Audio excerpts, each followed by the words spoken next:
A new face at 1000 PS. I can already hear you saying, "Who is that? I don't even know him." I agree, I am the new face for 1000 PS in Switzerland. My name is Franco. Most people call me Frankie, and I think there is no better place to introduce me to you than my home in the beautiful Swiss Alps.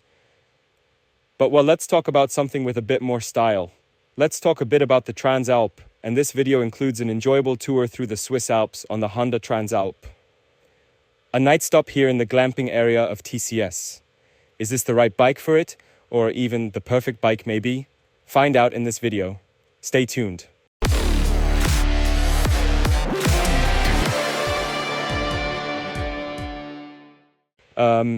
To answer this question, we might have to expand a bit first.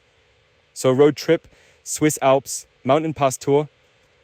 An adventure bike definitely fits the bill, but the adventure bike scene is pretty big now, has gained a lot of popularity lately, and I personally understand that.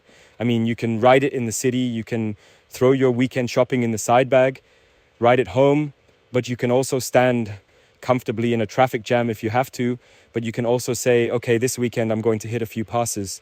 You can say, I'm going to ride some off-road tracks, so you actually have the whole package, but you only have to have one bike. It also has great safety features and a lot of comfort, and generally you get a lot of bike for the price you pay. But as I said, the adventure bike scene or the segment is very big. You have huge motorcycles like the 1250 GS, which will soon be the 1300 GS. There are also very small ones like the 390 KTM, and the Transalp is a bit in the middle. I actually don't think that's so bad because you have enough power on the road, but it's still light enough if you say you're going off-road. So you have this perfect compromise in the middle class. You also don't pay that much. And that's why I think now for a road trip through the Swiss Alps, of course you can do it with any motorcycle, but somehow I really liked it now with this rather smaller motorcycle. From my experience, what kind of motorcycles I usually ride myself. Okay, now you can say that there are many other motorcycles in the middle class that compete with the Transalp, such as the Touareg or the Tenere. And some of these bikes are very similar on paper, as we have already shown in a 1000 PS video, the Tenere and the Transalp. But when you ride them, you realize that in practice, they are two completely different bikes. And you have to say what actually sets this bike apart from the others. And for me personally, it's that it really is an all-round bike. So you have the 21-inch front wheel here, but you still have a sport mode in the display. And when you see a sport mode on the display, you usually know that the bike is not designed for off-road riding. Or not, that shouldn't be the main criterion. In other words, this bike is actually the perfect candidate if you want to get a taste of everything. Maybe you're not yet sure yourself. Where do I want to go? Where am I more drawn to? Do I have more fun riding off-road, or do I just want to shoot up mountain passes? Or am I realize, only out and about in the city, shopping, wherever? And that's why I think the motorcycle is so great, because you can really get started with it and have all the options open to you, and maybe later you can invest in a different direction. And of course, there's another element to this Transalp that I personally really enjoy, which for me sets it apart from the others, and that is this flair for the old Transalp. It should have been inspired by the old Transalp, and I think you can see that quite clearly. I mean, if I take a quick look at the spike here, of course, very large, very clear, this Transalp lettering, I personally think it's really great with these colors, these light colors. And you can also see how the tank is really curved with these non-hard lines, which is actually rather unusual in the motorcycle industry today. Of course, the golden rims should not be missing, but of course there are also elements that are not really reminiscent of this retro era. If you look at the nose, for example, it looks more like a new jet ski to me personally. But well, maybe you have to move with the times a bit, I understand that. And of course the engine, which has been taken over from the Hornet, which is mapped a little differently, works great on the road. I was actually quite happy with it off-road as well. But okay, you can say that it doesn't make you reminisce. But what for me, and this is perhaps a bit of a statement that could be discussed in the comments, is that imperfections give it character. And you find more imperfections on old bikes than on new ones. And this bike actually has some imperfections that I've found now. Like, for example, the very strange placement of the wide beam switch. So when you reach here on the handle, you really have to raise your whole hand to give someone a flash. The indicators are also not really ergonomically positioned for the thumb, so you're not sitting very comfortably after you've been riding for a day. These are all small things that are not really annoying or disturbing, but they still give the bike character. When I compare that with the Africa Twin that I have myself, my 1100 Africa Twin, everything is perfectly thought out. And it works. It's absolutely perfect. I have absolutely no problems with it. But you do lose a bit of the character of the bike. And that's why I find that beautiful about the Transalp in a way. It makes it unique for me, right? But enough talk about the looks. I'd also like to... Wait, I'll go back behind the bike because then you can look at it a bit. I would also like to give some very brief feedback on how I experienced the bike. After 4 hours, we did the Sassen Pass, Crimsel Pass and Furka Pass yesterday. We've now ridden up here in Largs. It's just 8 o'clock in the morning. I haven't eaten breakfast yet. Maybe that's why I'm talking a bit faster. No, joking aside. Today we're going to drive the Kunkels Pass. That's an off-road pass where I can see a bit more in depth how the bike really works off-road.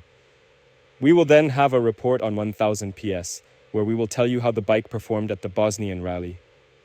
But of course that's off-road at a very high level. Personally, I don't have the feeling that anyone who buys a Transalp would really ride such a high level of off-road. And that's why that's not really a criterion for me to judge whether the bike is good or not. But of course, if we're talking about the riding impressions from the whole day yesterday, there are things where you notice, for example, that the handlebars are really adjusted so that it's comfortable to sit on. Personally, if the bike were mine now, I would definitely change it to spice it up a bit. But that's a quick thing, that it's a bit more suitable for off-road. What I've noticed while riding it quite quickly is that the throttle response is very aggressive. And I'm really only talking about when you come off the gas and then accelerate again briefly, there's a jolt. And this jolt actually runs through all driving modes. And I found that I could feel it, especially when I had a steep, sharp hairpin bend. The bike is always a bit nervous on the throttle. And then you still have to get up to 5,000 RPM after that little jolt to get something working on this bike. But once you reach that 5,000 RPM, 6,000 RPM, then it really is a great bike. It goes into the bends on the road. For me, in my opinion, it's like a naked bike. It really is fun on the road. And it's very, very easy to ride. Lighter than other bikes in this price range. Not price range, weight range. And also price range because they're all about the same price. So that's okay. And that doesn't just benefit you when you're riding passives, but also really off-road. And I've noticed that the bike is agile. It kind of wants you to lead it a bit. You might have to adapt your riding style a bit. But once you do, it's really a very comfortable bike. On-road, off-road, off-road, and it's just fun. The only thing I didn't really like is that the brakes are great, the braking performance is perfect, but the front fork really dips a lot when you step on the brakes a bit harder. For me personally, you can tell that the suspension in general is really designed for the road. The suspension struts reach their limit pretty quickly. And that's why you have to make a few compromises off-road if you hit potholes or other things that you encounter off-road. So much for the ride report. So we have a motorcycle here that can somehow do everything, is a bit at home everywhere. You just have to invest a bit of time in understanding the bike so that you enjoy it. And this retro aspect plays a big role for me. And that's why it's so cool to stay here in this glamping area, because you have these little tents. It looks a bit like we're on Mars here, a Martian colony, but there's a feeling of being a legionnaire in ancient Roman times or some king of the Vikings. And so for me, it really is a combination, this middleweight bike with a retro aspect together in a place like here in Largs in Switzerland at the TCS Glamping, in the TCS Glamping area. It really is an experience, a perfectly planned and harmonious experience. I'd like to finish off now because this was a rather subjective video and I've already explained all the hard facts in previous videos. That's why I'd like to ask Dogan one or two more questions. He works at Honda and is responsible for marketing. And I'll get him right away and then we'll see if the subjective impressions I've shared with you now really match the statement from Honda. So now I'd like to welcome Dogan Basic. He is the marketing and PR manager for Honda Switzerland.